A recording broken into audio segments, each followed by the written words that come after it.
What do the clothes we wear, the coffee we sip, and the petrol in our cars have in common? They've all reached us thanks to commodity trading. But despite our lives being so dependent on it, the business is rather cryptic. And tiny landlocked Switzerland is a big player in the global commodity trading business. What is commodity trading exactly, and why is Switzerland a leader?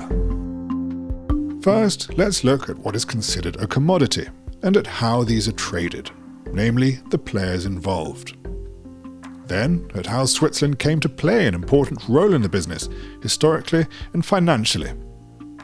Finally, we'll see why commodity trading can be considered a controversial and opaque business, and what Switzerland is doing to regulate the sector. A commodity is a tangible substance or product that can be traded, bought, or sold. Most commodities are raw materials, basic resources, agricultural or mining products. Gold, coal, gas, livestock, sugar, rice and cotton are all commodities. Wool is a commodity, a scarf is not. Cocoa beans are a commodity, chocolate isn't. Depending on their origin, these products are divided into soft commodities, which can be grown, and hard commodities, which are mined, that include energy commodities like electricity, gas, coal and oil. Commodity trading, simply put, is the activity of buying and selling.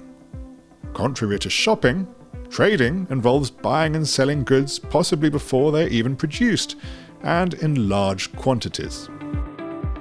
Trading can either happen physically, involving a visual inspection of the traded goods, or in derivative markets. In the latter case, there isn't any visual inspection, and the trade happens through paperwork thanks to agreed standards. Commodities are traded through futures and forwards contracts. In forwards contracts, the buyer and seller agree on a fixed price for a commodity at a certain point in time. For example, an agreement to pay $100 per ton of palm oil in 6 months for a total of 10 tons of palm oil. Futures are like forwards contracts, but the prices fluctuate daily and are not fixed. Commodity trading organizes the worldwide flow of goods, from the producers to the manufacturers. That's how a chocolate factory gets its sugar, cocoa beans, and milk. However, trading commodities is also referred to as investing. In the physical market, commodity traders seek raw materials to manufacture goods, or to sell them to manufacturers. But trading in the derivative market can be used as a way to make a profit off the buy-sell transactions. Besides trading companies, whose expertise is in sourcing, transport, logistics, financial instruments, and risk management, several other providers are involved in physical commodity trading. Certification and inspection companies are responsible for setting and verifying the standards for the trade and checking that these are met upon delivery. Specialized banks provide the necessary capital to trading companies and support them in assessing the investment's risks. Insurance companies safeguard traders against unexpected disruptions of supply chains due to events such as a pandemic, a war, or natural disasters. Shipping companies bring the traded goods from the producer to the manufacturer. The Mediterranean Shipping Company, MSC, the second largest container shipper and the third biggest cruise ship operator, has its headquarters in Switzerland. Other actors are involved in the derivative section of the trade. Pension funds, banks, and hedge funds invest their money in commodities, influencing their prices. Companies doing physical commodity trading can also invest in the derivative market to hedge against risks to their business. Switzerland's involvement in commodity trading can be traced back to the 15th century, when its ideal central location had merchants from all over Europe meeting on its city squares to exchange goods. The importance of Switzerland grew as family-owned businesses developed.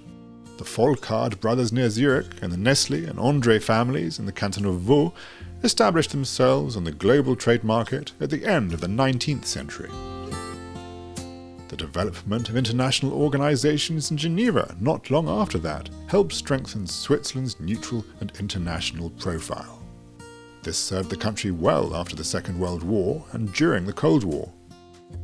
The small Alpine nation was the place to be to trade with East Asian countries and to work with modern infrastructure. Between the 1960s and the 1990s, cotton merchants from Egypt, Russian oil traders and Italian metal traders set up offices in Geneva, Zug and Lugano. These are still considered the major commodity trading hubs in Switzerland. Low corporate taxes, skilled labour, high quality of life and the strong financial sector contributed to the country's continued attractiveness for trading companies. Today, Switzerland is home to about 900 companies involved in commodity trading, including giants such as Glencore, Vale, Cargill, Vitol and Trafigura, which are among the world's biggest traders. There are also many small and medium-sized businesses with as few as 2 employees. The firms employ about 10,000 people and contribute nearly 4% of the country's GDP in 2019. By comparison, the pharmaceutical sector contributes 5.4% of the GDP. Landlocked Switzerland accounts for 22% of global commodities shipping. More specifically, Swiss-based commodity trading companies handle 65% of the world's cotton, 60% of metal and grains, 55% of coffee, 45% of sugar, 40% of all oil, and 35% of cocoa. Almost none of these raw commodities actually enter the country's borders. They are just traded in Switzerland. Swiss-based banks are among the most important lenders to the commodity trading business. In 2016, they provided 62 billion francs. However, following a recent series of bankruptcies and frauds in the oil trade, several major banks have announced they have closed or reduced their commodity trading finance departments.